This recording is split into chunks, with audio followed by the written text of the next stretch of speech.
हाँ तो भाई चलो शुरू करते हैं। आज की क्लास में हम लोग पढ़ने वाले हैं जीके जीएस के वो सारे क्वेश्चन जो 2023 में सीजीएल सीएचएसएल एमटीएस या फिर किसी भी और एग्ज़ाम में आए हुए होंगे। तो अगर आप लोगों का पेपर भी सीएचएसएल या फिर सीजीएल का आने वाला है तो उसके लिए बहुत ज़्यादा इंपॉर्टेंट होने वाले हैं सारे के सारे सवाल। सबसे पहला सवाल देखो, सीजीएल 2023 का आया हुआ है, miss India world wide 2023 present किसने जीता है।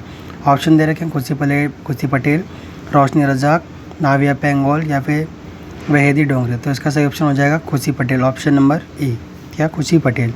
अगला सवाल, खनिज पदार्थ स्रोतों का निम्नलिखित में से कौन सा युग्म सही है। ये भी सीजीएल का सवाल है। पहला ऑप्शन दे रखा है विटामिन ए पपीता में पाया जाता है, दूसरा दे रखा है लोहा जो है वो पालक में पाया जाता है। तो फिर इसका ऑप्शन दे रखे हैं फर्स्ट सेकंड दोनों सही है, केवल फर्स्ट सही है, ना तो फर्स्ट ना तो सेकंड या फिर केवल सेकंड।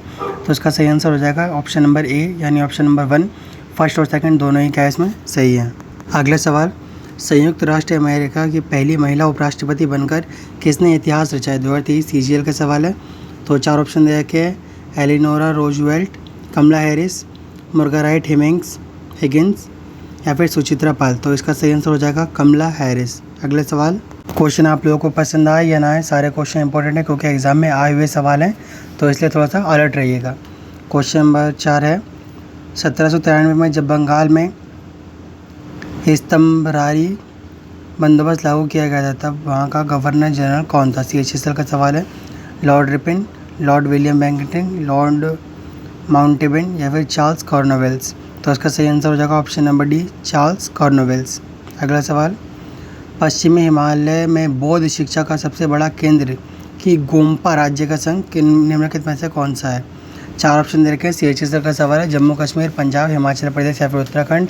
सही आंसर हो जाएगा इसका हिमाचल प्रदेश। कुछ लोग कहते हैं सर आपकी आवाज़ जो है वो सही नहीं आ रही है, आपकी आवाज़ जो है थोड़ी मतलब सुरीली नहीं है। तो भाई सुरीला इसमें कुछ नहीं होता है।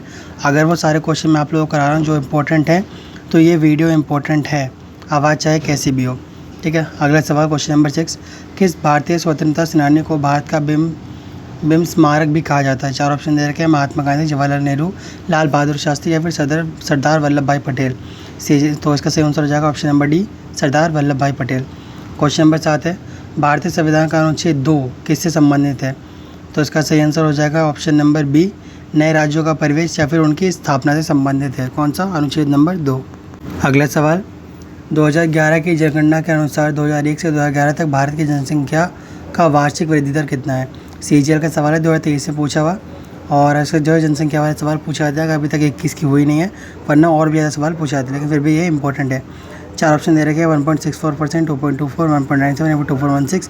सही आंसर है ऑप्शन नंबर ए, 1.64%। अगला सवाल, अंतर्राष्ट्रीय बाघ दिवस को मनाया जाता है। तो अंतर्राष्ट्रीय बाघ दिवस किस दिन मनाया जाता है ये पूछा गया है। सीजीएल का सवाल है।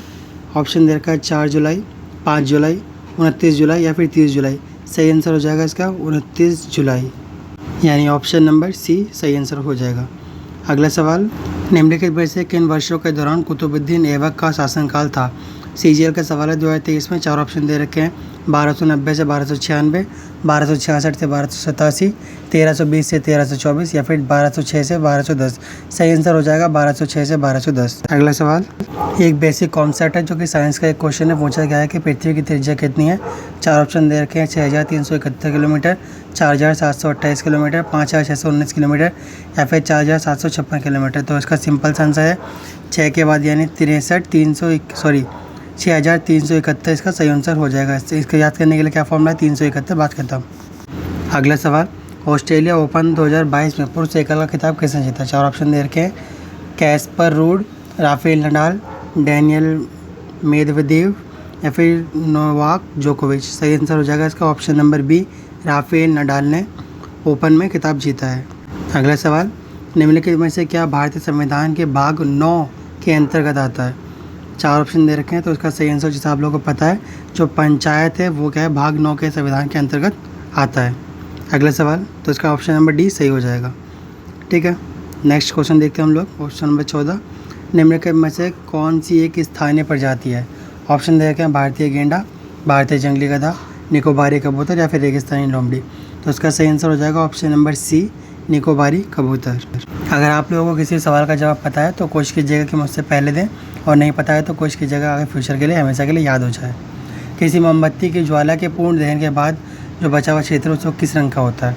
4 ऑप्शन दे रखे हैं, काला, नारंगी, नीला या फिर पीला। सही आंसर हो जाएगा इसका पीला। अगला सवाल, URL का पूर्ण रूप क्या है? MTS का सवाल है। Uniform resource language, uniform resource locator, uniform resource locator, sorry बीच वाला यूनियन था, या फिर लास्ट यूनियन रिसोर्स लैंग्वेज। तो इसका सही आंसर हो जाएगा option number C, uniform resource locator. अगला सवाल, निम्नलिखित में से किस तारामंडल को शिकारी भी कहा जाता है? 4 ऑप्शन दे रखे हैं इसके, लियो मेजर, कैसियोपिया, या फिर सप्तऋषि, या फिर ओरियन। तो इसका सही आंसर हो जाएगा ऑप्शन नंबर डी, ओरियन। ठीक है, क्वेश्चन थोड़ा अलग है लेकिन ये इंपॉर्टेंट है क्योंकि आया हुआ सवाल है।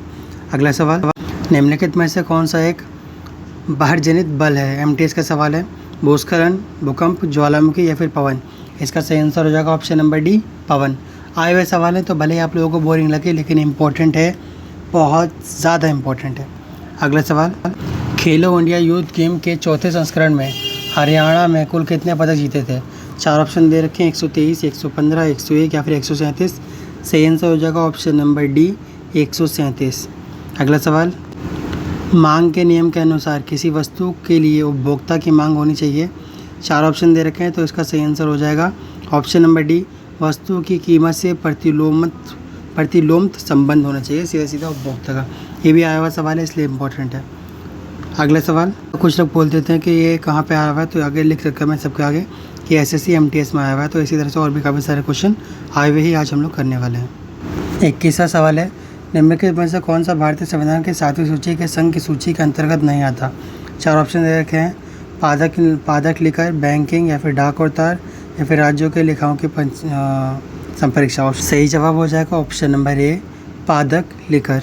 अगला सवाल, निम्नलिखित में से कौन सा पौधे में प्रजनन का अलैंगिक रूप नहीं है? 4 ऑप्शन दे रखे हैं, कायिक प्रवर्धन, मुकुलन, परागण, या फिर बीजाणु निर्माण। तो जो परागण होता है ऑप्शन नंबर सी, ये क्या है कि अलैंगिक जनन का रूप नहीं है, इसमें लैंगिक जनन होता है पुष्पों के बीच में। ये भी MTS 2023 का आया हुआ सवाल है तो इम्पोर्टेंट है। आज की इस वीडियो में इतना ही। इसके बाद जो अगली वीडियो आने वाली है उसमें भी GK और GS के जितने भी इंपॉर्टेंट सवाल हैं, चाहे वो किसी भी ईयर में आए वो सारे के सारे आप लोगों को कराने वाला हूँ, क्योंकि आने वाले एग्जाम में इससे ही मैच करते हुए सवाल आप लोगों को दोबारा देखने को मिलने वाला है। मिलेंगे नेक्स्ट वीडियो में। और अगर चैनल पर नए आए हो, पहली बार चैनल को देखा है तो चैनल को सब्सक्राइब कर लो, वीडियो को लाइक कर दो ताकि इससे मैच करते वीडियो आप लोगों को सजेशन में सजेस्ट होने लगे।